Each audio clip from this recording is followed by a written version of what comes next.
Ya, assalamualaikum warahmatullahi wabarakatuh. Gimana kabarnya kalian semua? Semoga kalian baik-baik aja ya. Nah, di depan gue ini udah ada jajanan awet ya di bagian perkoplingan. Mungkin alasan gue ganti barang ini ya karena satu, udah tarikan motor gue udah lemes banget ya, udah kagak responsif. Terus juga udah mulai selip-selip di gas-gasnya itu nggak responsif. Nah, mungkin kalau buat part yang paling sini nih, ini adalah kampas ya, kampas dari kopling ganda nih. Kalau untuk kode partnya di sini gue pakai yang 2P2 ya. 2P2 ini kepunyaan Jupiter Burhan, dan untuk loncengan ya, ini gue pakai yang 5TP. Alhamdulillah nih barang original.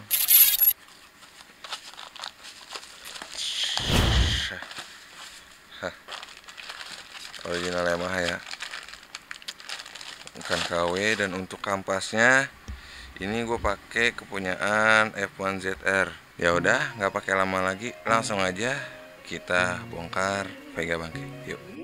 Nah, sebelum dibongkar kita buang dulu olinya.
Nah, untuk pencopotan rumah kaki 4 ini, karena gua nggak punya tracker rumah koplingnya ya, jadi di sini gue mengganjal menggunakan baut yang panjangnya itu kurang lebih 6 atau 7 cm, dan untuk tumpuannya gue menggunakan arem.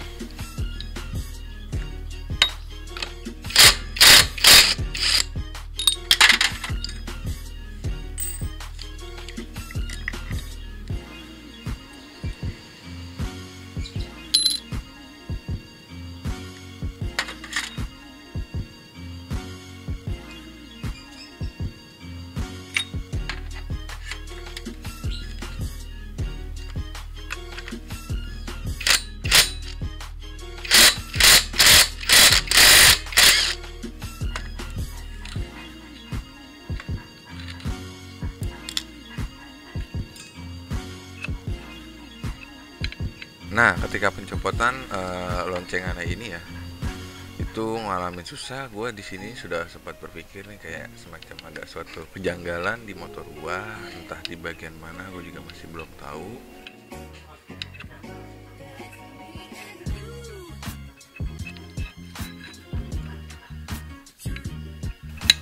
Dan alhamdulillah bisa kebuka, walaupun sedikit maksa dan tidak sesuai apa yang gue inginkan.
Nah, ketika filter oli dicabut, nah di sini gue baru benar-benar ngerasain sesuatu kejanggalan kenapa filter oli gue bisa sampai sekotor ini.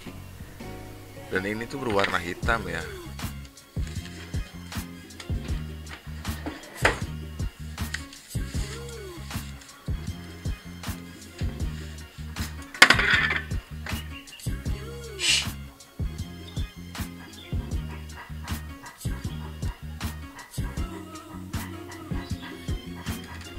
Nah, ini setelah gue bongkar ya, ini dia nih barang-barang ini, bagian koplingnya, dan untuk bagian crankcase-nya nih, tuh, hitam banget olinya tumben. Biasanya nggak kayak begini, dan ini filter olinya nih, banyak banget kotorannya guys.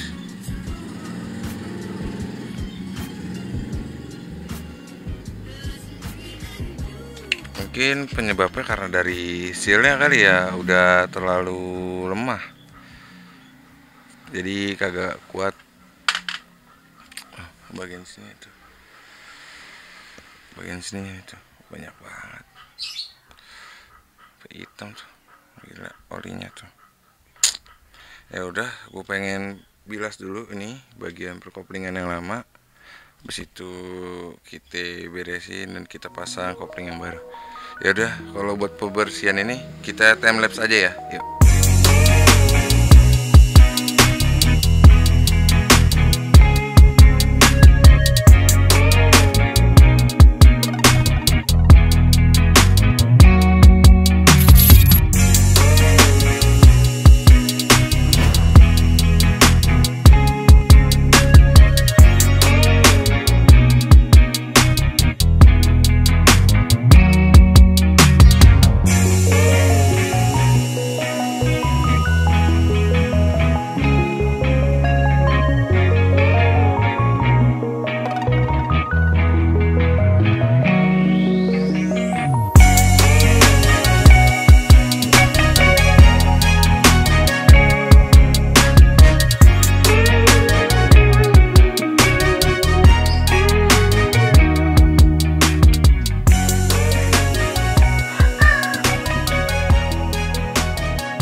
Dan sejauh ini, inilah yang paling jauh menurut gua.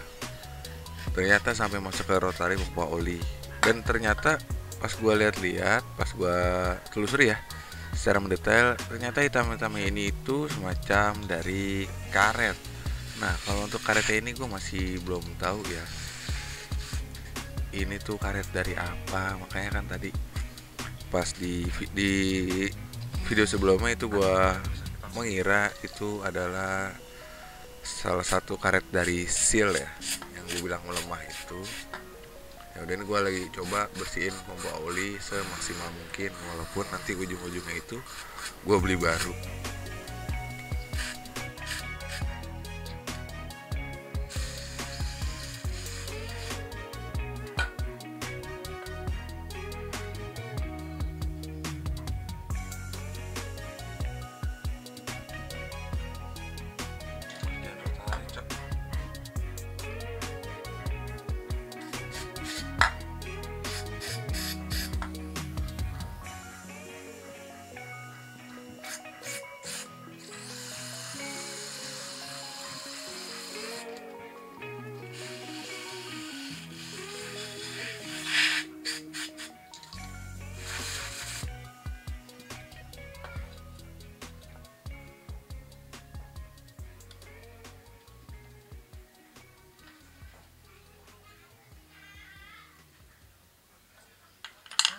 Nah, ini dia nih keadaan setelah dibersihin ya, dan olinya gue buang. Ya Allah, banyak banget gram-gramannya ini, terutama dari ini ya, nih dari rotary pompa olinya nih. Sebenarnya masih banyak nih, kayak semacam karet, ampas-ampasannya gitu. Ini nanti gue bakal beli baru aja dah rotarinya. Nah, ini kalau untuk ampas gandanya ini udah pada sempal ya, tuh. Aduh, kacau, kacau. Kelihatan nggak nih? Nah, tuh. Udah nggak rata ya. Nah, lagi eh dan ini untuk loncengannya tuh udah lumayan kemakan. Beratnya juga udah gosong sih. Ini mau ada waktunya buat ganti. Dan ini dia nih yang barunya nih. Nah, kalau yang barunya begini ya tuh, rata tuh, cakep.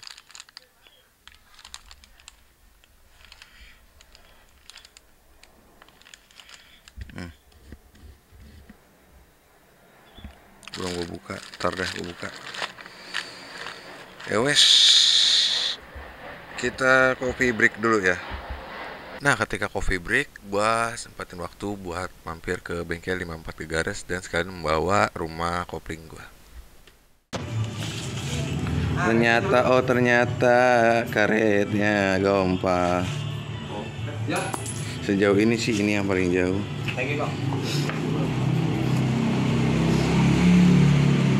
Aduh, nggak bisa lagi. Coba nih. Makanya oli gua hitam gara-gara dia nih. Yuk kita black.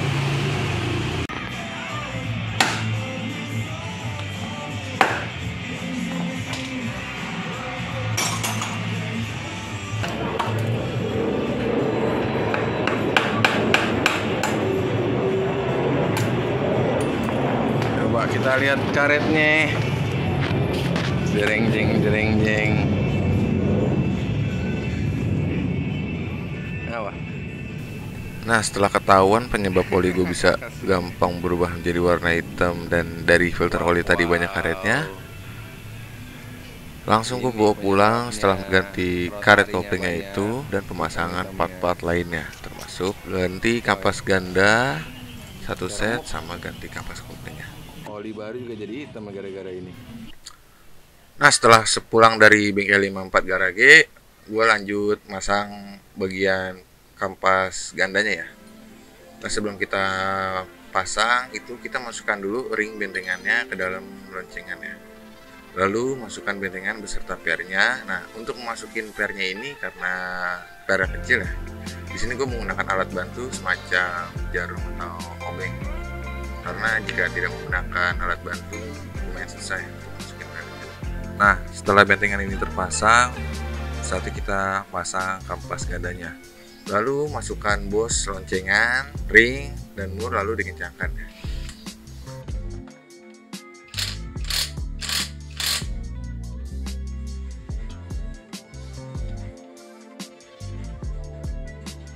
Lanjut kita pasang rumah kopling primernya dan kaki empatnya. Untuk mengencangkannya sama dengan membukanya ya. Di sini gue menggunakan baut 6 sampai 7 cm untuk mengganjalnya dengan tumpuan di arm. Lalu kita pasang kampasnya. Nah, sebelum dipasang usahakan kampas dibasahi terlebih dahulu ya. Tapi seharusnya pada bagian kampas kopling gandanya gue juga harus dibasahi ya, karena lupa ya, udahlah nggak apa-apa. Nah, lalu kita pasang di bagian plat koplingnya. Nah, untuk di bagian plat koplingnya ini ada dua sisi ya, jika teman-teman bisa perhatikan. Satu sisi permukaannya itu halus dan di pinggirannya itu agak melengkung, dan di satu sisinya lagi permukaannya itu agak kasar dan di pinggirannya itu rata. Lebih gampangnya teman-teman bisa mengikuti alur dari plat kopling yang ada bosnya ya, untuk menaruh pernya yang ada kaki tiganya itu. Nah, jangan lupa juga teman-teman pasang pernya ya semua. Lalu kita pasang bagian kampas dan platnya ini satu persatu, dan untuk plat yang terakhir itu kita putar ya posisinya agar per bisa mendorong plat di bagian terakhir yang nantinya kampas kopling bisa kebuka semua dan basah. Lalu kita pasang as kickstarter dan kita pasang blok koplingnya.